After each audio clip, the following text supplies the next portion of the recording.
Hey, what's going on, everybody? Thank you so much for joining us today at Leadership Lean In. We're together as a community. We lean in to the subject of leadership. Our whole goal is trying to get just a little bit better. In fact, we always say this: I cannot promise perfection. I can't deliver that. But as always, promised and delivered progress. We're trying to grow, we're trying to get better. So thank you for joining us on today's podcast. Do me a favor right there. Hit the subscribe button, hit the like button, leave a comment, share your thoughts. Let us know, where are you leaning in from? We're not leaning back and doing the rock away. Hello. We're leaning in to wisdom. We're leaning into doctrine. We're leaning into understanding, insight, revelation, knowledge. Hello. We're leaning in just to try and get a little bit better as leaders. We feel like God has called us to be great leaders. And as always, the greatest leaders are the greatest followers. So we're trying to become a greater follower, which in turn will allow us to be great leaders. And so thank you to everybody that likes and subscribes, whatever platform you're listening on. Also, do me a favor, on the link on my IG, which is an abbreviation for Instagram. Sign up for our leadership email. We send out a weekly leadership email, and we'd love to have you join us there. Some of the notes from the pod, and just notes in general. Today, we're mixing it up. Usually I do like a little bit in the beginning. Have you guys ever walked on the moon? We're mixing it in today because we are jumping into some questions and some responses. We don't have the answers, but we have some responses. I like that. To some of your questions. Yeah. So we are going to, hold on, let me officially start this pod.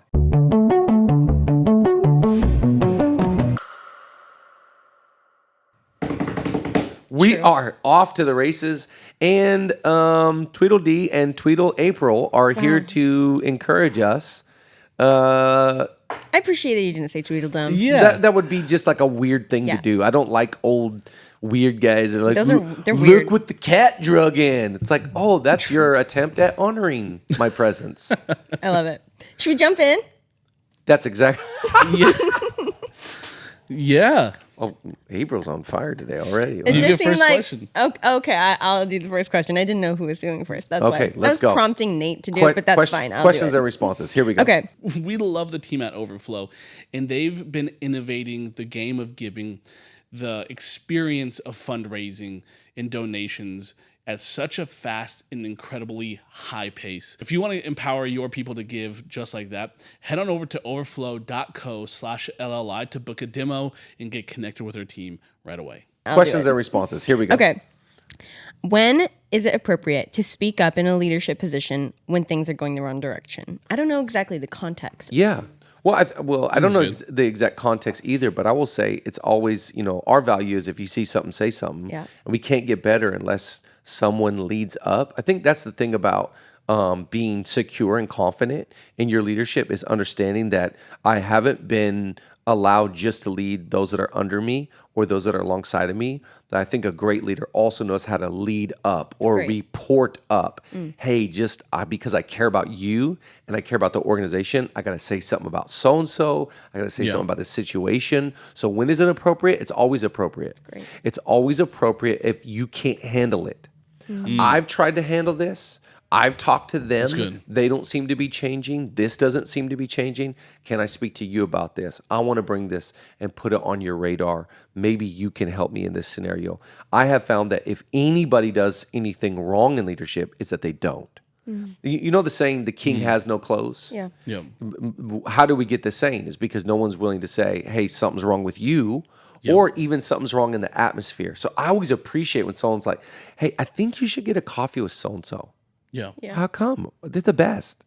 I don't think that they're the best. What do you mean? I think the great thing about leading for a long time is you realize also people show you their best. Yeah. Wow. So when I interact with people, they show me the best version of them, the healthiest, excited, passionate. So that's misleading sometimes. Yep. And some of the sons like they got bad attitude, they're toxic, they're emotional, they do this, they say that, they're cancerous to the organization, they're a total liability. And I go, what? And you got to sit down and find out. Yeah. That's a great question. Here's a follow-up question to that one. It kind of goes, this is from T. Bates. They T. say- Bates. T. Bates. How do you handle conversations with someone who just isn't getting it? Wow. It kind of goes hand in hand with that last one, but Yeah, well, I think you got to have the convo, and then I always like to say, "Hey, we're going to revisit this. Let's see if there's progress. Let's meet in 2 weeks. Let's meet in a week, and find out." And I think you're going to find out pretty quickly if they're understanding what you're saying, and if they can't hear, I think then we've got to make moves. We've got to take steps towards growth, health, the future. We got to protect the rest of the team, so on and so forth. So I think it's very important to not just have a conversation, but I always think everybody hates that word. Here it comes. I want to ping you. I'm just circling back. Even though we hate this kind of language, I do think it's important that you follow up. Don't just have one conversation. A week from now, 2 weeks from now, how are we doing? How's it going? And if we don't see progress, we're going to have to make some changes. yeah, I think that's really good to have measurable, measurable success from those. That's exactly right. moments. I'm looking to see X, Y, and Z. Yep. April. Okay, I've got another one. Ooh, here we go. How do you navigate leadership when you don't see eye to eye with your leadership, with the leadership over you? You're not seeing eye to eye to them regarding personal convictions and gray areas. Yeah, that's so good. Well, I think, remember, your alignment determines your assignment. So who you align yourself with will determine the trajectory of your life. So who am I aligning myself with? People that have the same vision and values. And if we don't have the same, there's three things I think are very important in leadership: vision, values, standards. If we don't have the same vision, we don't have the same values, and that last one is a big deal: standards, the standard of living. So in some places, like I was talking to my father recently, and he's telling me about this church leader that was running his church like a frat house, and they're just very loose on their morals, very loose in language, and ended up driving this church into a really difficult place. And so I always think I got to be around, especially those that oversee my life, people that I respect their moral compass. I respect their character. I respect the way they treat people. We said it last podcast, but remember, culture is how we act, interact, and respond. So if you don't trust the way that they act, you don't trust the way they interact with others and the way they respond to positivity or negativity, then there's a sign there. I always think the goal of a great leader is to make everyone around them feel safe. When I walk in the room, people feel safe. There's a fatherly sense, there's a character, there's a holiness, there's a sense of moral conviction. I'm never questioning what you're doing away from this place. If that stuff starts to get gray, then I can't really follow. Because I can't subject my family or my life to people that I don't trust. So the question as a leader is, am I followable? And there's that conviction Paul has, right? Follow me. Man, that's a big statement. Jeez. That's a big statement. He's saying, I'm followable. Follow me as I follow Christ. He's not saying that. I'm going to get it right every time, because all through the scriptures he says, I'm the chief of sinners. I'm a notorious sinner. I'm the least among the apostles. So it's not self-deprecating humor. It's an awareness of humanity. All through Romans we see this in Paul's writing. But he is, to the best of his ability, living above reproach. So I think what you're hitting on there is a big deal. And if you don't trust the leader that you're under, you got to find a new leader. That's the bottom line. It's great. Yeah, here's another one. This is a really broad one, but I think again it kind of goes with this. It's from Everything I Wanted 78. What a name! Hey, wow! Choose your own handle. There's no profile picture, so yeah, who knows? We'll see. But it says how do you make people respect you? And wow, I think this. I don't know if I like the question, but I think that people make an idol out of respect. Yeah, totally. And so I would love to hear your perspective. Yeah, how do you make? Is that even the goal? Yeah. Well, my first knee-jerk reaction when I hear that question, how do you make people respect you? My answer is you don't. Yeah, you don't. Exactly. Well, number one, you don't. Because the moment you try, they will revolt. They'll turn against you. So let me ask you the question, who do you respect? And then answer the question, why? I respect people that have a resolve, a resilience, a determination, a work ethic, a sense of servitude. So I respect people that have the ability to overcome difficult situations. They garner respect. So I was thinking, if you want people to respect you, the first question you must ask yourself is, number one, do you respect you? Because you can never ask others to do what you won't do. So how could I ask someone to love me if I don't love myself? How can I ask you to respect me if I don't respect myself? All of it is, and that's where kind of we got to be with intention, have a good perspective on self-care. I take care of myself. Why? Because I can't love my neighbor unless I love myself. That's right. I can't take care of my team or my kids or my wife if I don't love me. So I respect myself a great deal. I respect myself enough not to compromise. I respect myself enough not to live with hidden secrets. I respect myself enough to do these kind of things so that it's trust to me is this unspoken thing where people go, I don't know why, I just feel like I can trust you. Mm-hmm. Well, I'll tell you why. It's because when nobody else is looking, you're making decisions that are trustworthy. It's great. Why do I respect you so much? Well, let's explain it. You have forgiven them. You've overcome great circumstance.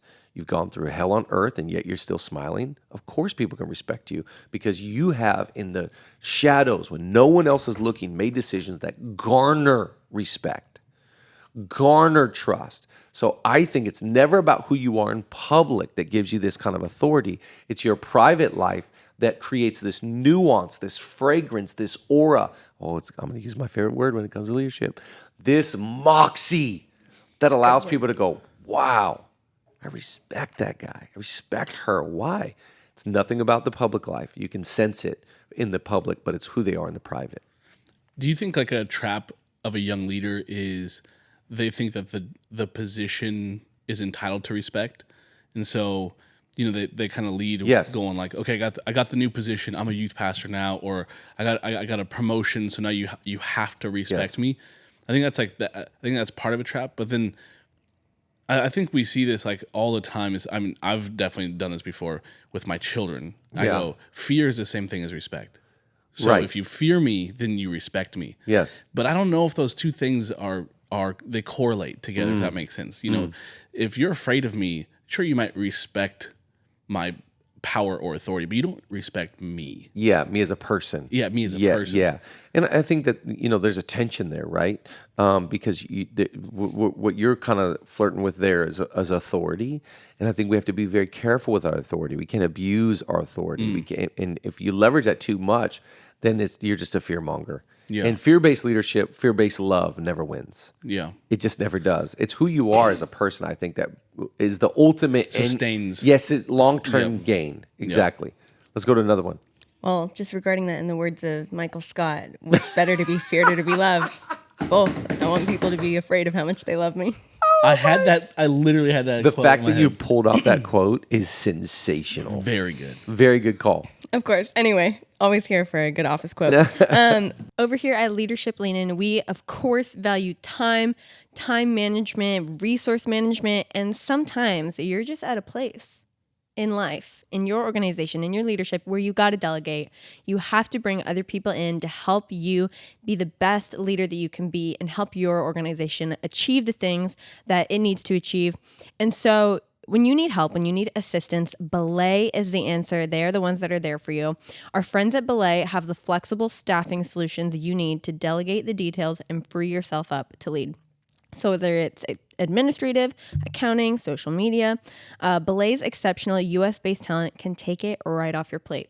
So to help you get started, Belay is offering a free download of their ebook, Rise Up and Lead Well. Learn how you can spend more time focused on doing what only you can do and leverage the power of delegation. Just text LEANER, that's LEANER, to 55123 for your free copy. That's LEANER, LEANER, to 55123. Find the right hire right now with Belay. Back to the podcast. We've got another question, which is, what is a question you would ask when you're in the room with another great leader? Wow. It depends who they are, of course. Like I gotta, if I'm with, let's use real names. What I might ask John Maxwell probably might be different what I'd ask Ed Milet. So or Patrick Lencioni. I think it's all about, who you're talking to and what do you want to glean from this person. I heard someone say you need someone that touches your spirit. You need another leader that touches your strategy and another leader that touches your system. Really what good. they're trying to identify is that, what I get from this leader is different than what I get from this leader. And so I think so much of that question to me has to do who is the leader I'm sitting with, and what can I kind of tangibly sense that you can add value to me. I like this idea that you can make me rich where I'm currently poor. So I know that in my leadership, there's areas, deficiencies that I'm poor in. So from this leader, how are they going to help make me rich in this area? So I think so much of that question has to do with who I'm sitting with. It's great. Do you think it feels disingenuous when someone asks you a question that's like, a generic? Yeah, like, totally. I was just going to say, I hope you're going there, because man, have I sat in so many different Q&As where it's like somebody's asking me some questions. I'm like, clearly you don't see who I am, because that I don't have really a lot to say on that, or that's not really my grace, my wheelhouse, so to speak. So I can give you an answer, but so-and-so is probably well fitted to do that. And I could help you in other areas. Is there like maybe not a pet peeve question, but like, this one always comes to mind. What would you tell the 20-year-old version? I've had that one a lot. I think everyone's always asking the same question about balance. How do you balance work-life balance? Constant work-life balance. And what does that tell you? People are still on a journey of trying to figure out, how much should I work and how much should I live? And that will never go away. And that gets imbalanced per week, right? Yeah. It's a week-to-week thing. It's a seasonal thing. We talk about seasonal depression. I think that there's seasonal balance. You got to find out in every season, how do I find this? And by the way, I said it this last week to our staff. All I need is 3 days to get my balance back. It's great. I need 3 consecutive days to get my house back in order. 3 consecutive days to get my kids back behaving and doing their homework and eating their fruits and their vegetables and their salmon at night. I just need 3 days. And so I think, if something's out of whack, out of balance, get it back. Let me encourage you. You can get your balance back. It's great. Let's go to the next one. I like this next question. How can I renew their energy to start serving again? Yeah, that was I saw that one. How can I renew their energy? My first thought was, I can't renew other people's energy. But I can first get fired up and energize myself. As I am encouraged, excited, got vision, got passion, that stuff leaks out. That stuff gets onto people. That stuff. So I would first say, start with you. Are you excited? Are you passionate? Because if you ever get around a passionate leader, they can't stop talking about what they're building, what they're doing, this project, this thing they're building, this thing that they're working on. And all of a sudden, you ever notice you get excited about what they're excited about. So my answer would be, the way you get others excited about volunteering, serving the team, the church, whatever you're leading, whatever, basketball team, football team, whatever you're doing, you get excited about it. People follow passion. People follow those that are excited. They don't follow the Eeyore, the lump on the log, the docile ones. I hope it goes good. I hope it's going to do well. I hope we're going to make it. I hope we're going to do good this season. That's a pretty good voice. I don't know who this is. I hope. How about when I did Harry Carey the other day? Yeah, it actually surprised me. I love Harry Carey. You're actually talented at it. Harry Carey, this is a great one. Yeah. It's Will Ferrell, Yeah. Hey, if the moon was a hot dog, would you eat it? I know I would, and I'd finish it off with a nice cold. I mean, you remember this one? No. Yeah. Because you were 4 when it came out. Maybe. Yes. But my point is, people follow passion. Yeah. So you want to get them excited? You get excited. Yeah. The whole thermostat, That's thermometer. it. That's it. Yeah. And I also got to realize, wait, hold on. What I have found is that a lot of people can't move on from people that should be moved on from. Wow. And you can't ride a dead horse. And Shoot. so I think a lot of people tap into dry wells, and they're going like, man, this well used to work. It don't work no more. You got to let that thing sail. I'm not. I don't like to live like mafia or cutthroat or like either in or out, Holmes. I don't like that vibe. Well, I had this guy that I worked at this church at East LA, and this guy was like, "Hey, Pastor Chad, God was talking to me this morning, and He was saying to me that God is like in and out. You're either in or you're out." And I was like, oh man, I don't. Yeah. I don't know, man. I don't know. Double. I don't know what to do with that right now. I so get what good. you're saying.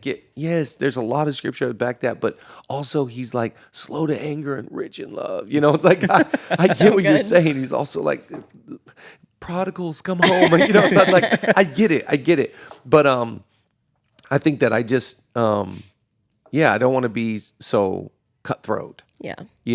What I'm saying is a lot of times leaders keep going back to a dry well. It's like, hey, they've moved on. You got to move on. Yeah, Yeah. for sure. Hey, they're not. Are you trying to convince people? Yeah, that's it. Like- Who, this is self-respect to me. Who should get your time and attention?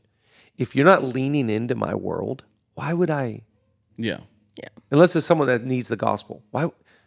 It's that whole humble, hungry thing.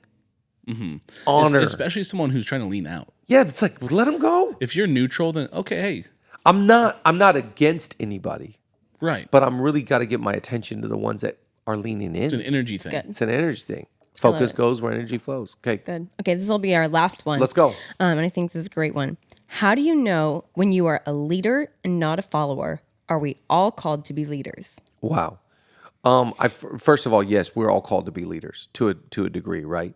The average person will influence 86 people in their lifetime. So you have a measure of influence. So God's given that to you. You're going to influence people whether you like it or not. But our first calling is to follow. And so I get excited about that. I get excited about this idea because the pressure's off of me. The first mandate I have every day is to wake up and follow. It's not to wake up and lead. I'm going to wake up and take the hill. No, I'm going to follow my really leader. good. Great. My leader's really good. My leader is totally confident. My leader has my best in mind. My leader is so kind to me. My leader loves me when I don't love myself.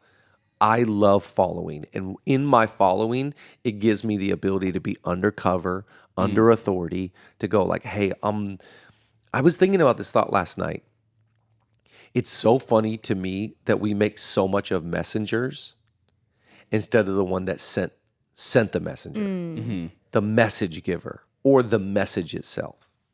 Like at the end of the day, I'm a messenger. Like, why would we ever make much about a messenger? Yeah. You've been sent with a message on behalf of God. So we worship the message giver, not the messenger. So what is that saying? I'm a follower. I'm just doing what I've been told to do. So that brings great comfort. Now, with that, though, I will say, let's go to Jethro and Moses. Jethro, the father-in-law, comes and sees Moses leading to the best of his ability and goes, hey, what you're doing is not good. This is not going to work. It's not sustainable. Right. This is not a sustainable model. What you need to do is you need to appoint capable people that are trustworthy. Some can lead 1,000, some 100, some 10. And he breaks down this mathematical. And he's speaking about gifting and capacity here. We got to be honest. Some people are only through a sovereign grace, able to lead 100. That's not bad. That's sovereign. That's outside of my control. Some have the ability to lead 1,000 or 10,000. That's all up to God. Yeah. And so then he says, empower them to lead, empower them to oversee. So I always think it's important for us to tap into our full potential that maybe I could get up to 100 to oversee. Man, I want to do my best to get to the level that I could potentially get to. I like that phrase, God-given potential. On your life is a God-given potential. Right. You want to do everything you can to walk in that. I think that you fulfill that and you get to that level the more that you follow. So the more that you follow, the better leader you will become. So yes, we're all called to be leaders, but we are first called to be followers. Thank you so much for joining this week's episode from our pod to you, wherever you're watching. Maybe you're watching video. Maybe you're on a run right now. By the way, you know I consume a lot of pods on my run. Mm-hmm. I've got these new, someone gave us these Beats by Dre in-ears. Oh, yeah. cool. And they're really cool. They're the ones that go. But when I sweat and somehow I've been hitting the side button and it pauses it. Yep. And I'm like, oh, no. So then I'm hitting my head on my run. But whether you're on a run or whether you're watching this video, thank you so much for joining we're a small nation. We're not the biggest nation, but we are the leaner nation. I'm a leaner. We'll see you soon.